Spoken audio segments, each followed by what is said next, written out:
So guys, let's go ahead and quickly complete this tutorial. So I have to open this app in another day. I'm doing this one another day of recording. So I sold Akara to Mama Nkechi. Let me just say Akara. So here I modified the account number from my MongoDB Compass over here. So with using that, we can still be able to use that and update the account balance. And I'm going to change this to send. This is not just continue. So I'm going to change this to send and save it. And right now, let me just click on this send. So when we check in our console, we should be seeing 100, and also I sold Akara to Mama Nkechi. So right now, let's go ahead and use the data that we emitted and update the account balance of that user. So the first thing we have to do is to find that account number, and after finding the account number, let's just go ahead and complete this with comments. Find user and update. Find user, update account. Find user, update account balance, and also receiver balance. So both the sender and also the receiver, the account balances must be updated. So here I will use user.find1, and here I'll just have to put the account number. Then we are gonna look for that user. Then we can actually say if there is no user, you just have to return callback error, sorry, not permitted. So in case the user doesn't exist, we just have to return an error, and in our transaction action here, you could see where we are going to now use the error in case we want to just use that error. So we have to get user accounts and update the balance. So from that user we just got back, we just have to get the account balance from the user, which is the user.account balance. Then we have to add that to the amount, or we have to add the amount to the initial account balance. Remember that it's just numbers. So after adding that, then we have to update. So we can now use user.find1 and update. So we have to update with the account number, not the account balance. Sorry for that. So this one, let me just scroll down. We have the account number we are sending to, and we have to set the account balance to the account balance that we defined at the top there, and that would be a new value, and we set that to true. Then in case we do have an error, it's very simple to control that error. We could say if error, we have to return callback error, and then we can actually say not updated. So that's it for that. And then the sender that sent the account, the sender that sent the money, we have to reduce the sender's account balance. So update sender's account balance. So it's gonna use user.find1. We have to use the email of the sender and find that sender. Then let's give this user send by. It's gonna return that user. Then we can say new sender balance is equals to send by dot account balance of that sender. Then we have to remove the amount the sender sent from the account balance of that sender. Then we have to update sender's account balance as well.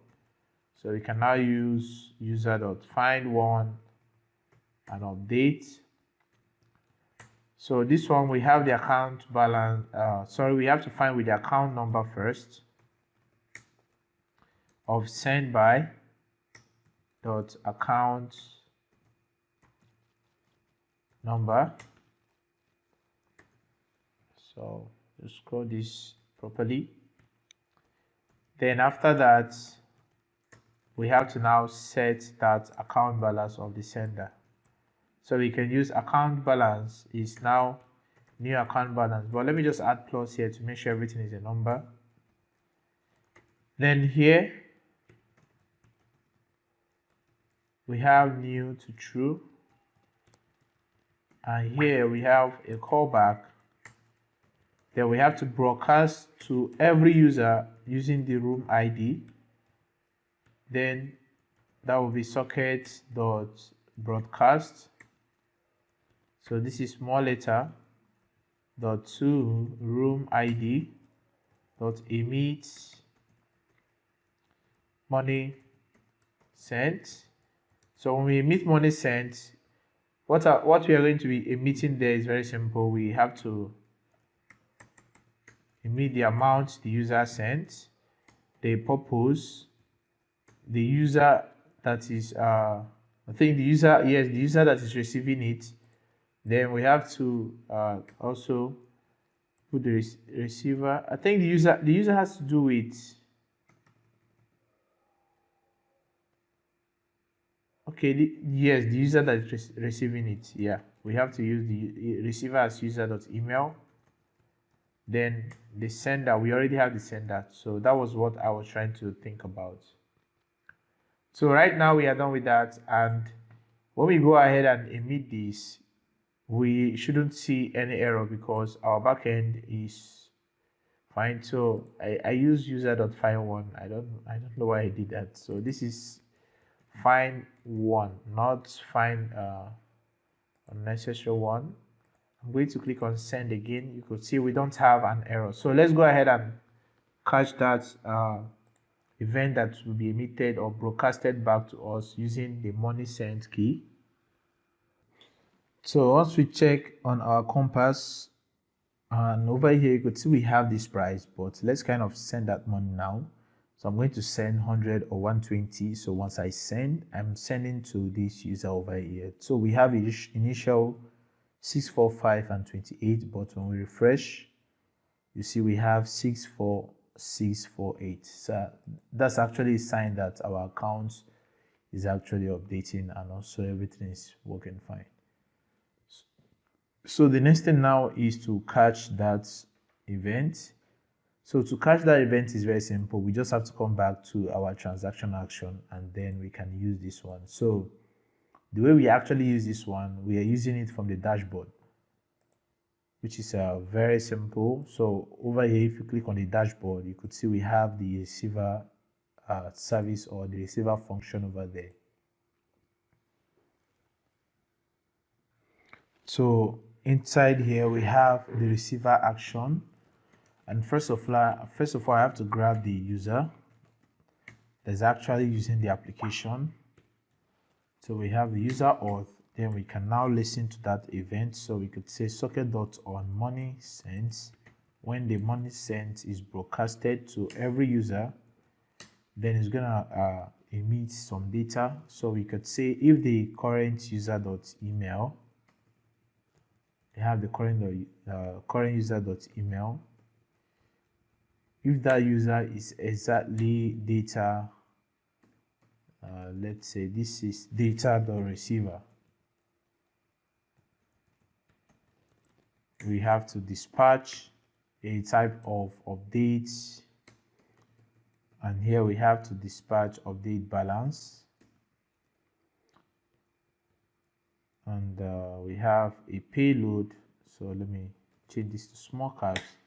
So we have the payload of user.account balance plus data.amount. So the user that is actually receiving the money, we have to increase the amount. Then we have to alert to that user that you have received money.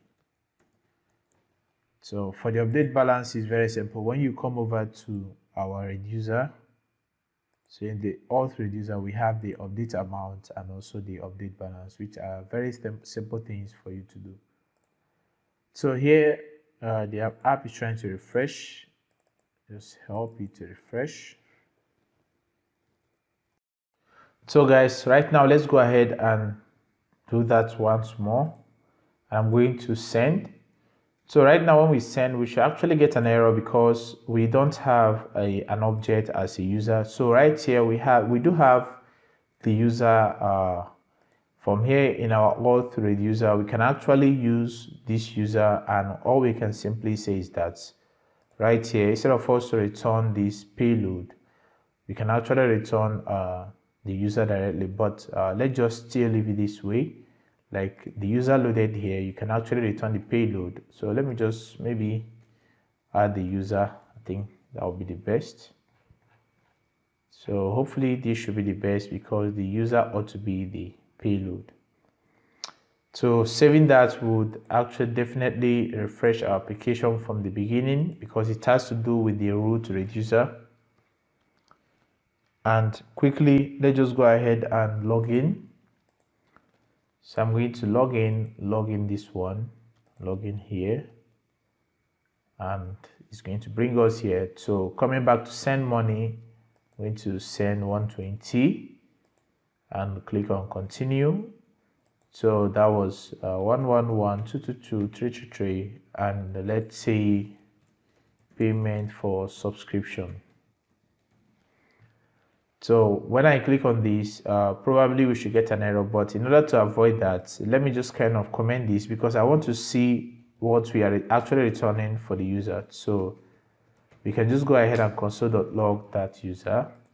So when we meet back here, we should be able to get something. So it's kind of actually telling us that we don't have payload.user. Probably, I don't know why. So guys, I suspected that we should get a lot of errors because previously we made use of the user and also the payload. But in order to avoid that error, let's just stick to this payload, and right here in our transaction action, we can still have access to that payload. So either we want to use user or payload, but using the payload for the user is not bad as well.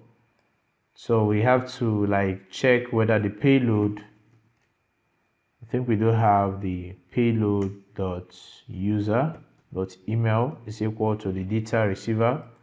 Then we have to update balance. We have to dispatch the update balance and also the update amount.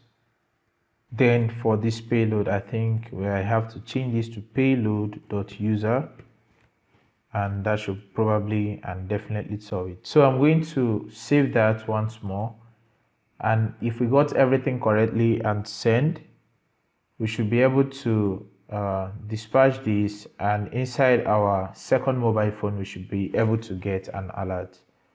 So another thing is once we are done sending money, we want to redirect back to the dashboard. So redirecting back to the dashboard is very simple. So I kind of remove this. We just have to use the navigation.dispatch stack actions to the dashboard. So while you change this back to send. So coming back here, we have to redirect back to the dashboard. So when we redirect back to the dashboard, our price for our account balance for these accounts should be decreased, while the account balance for the accounts on my mobile phone should be increased. So I'm going to send this again.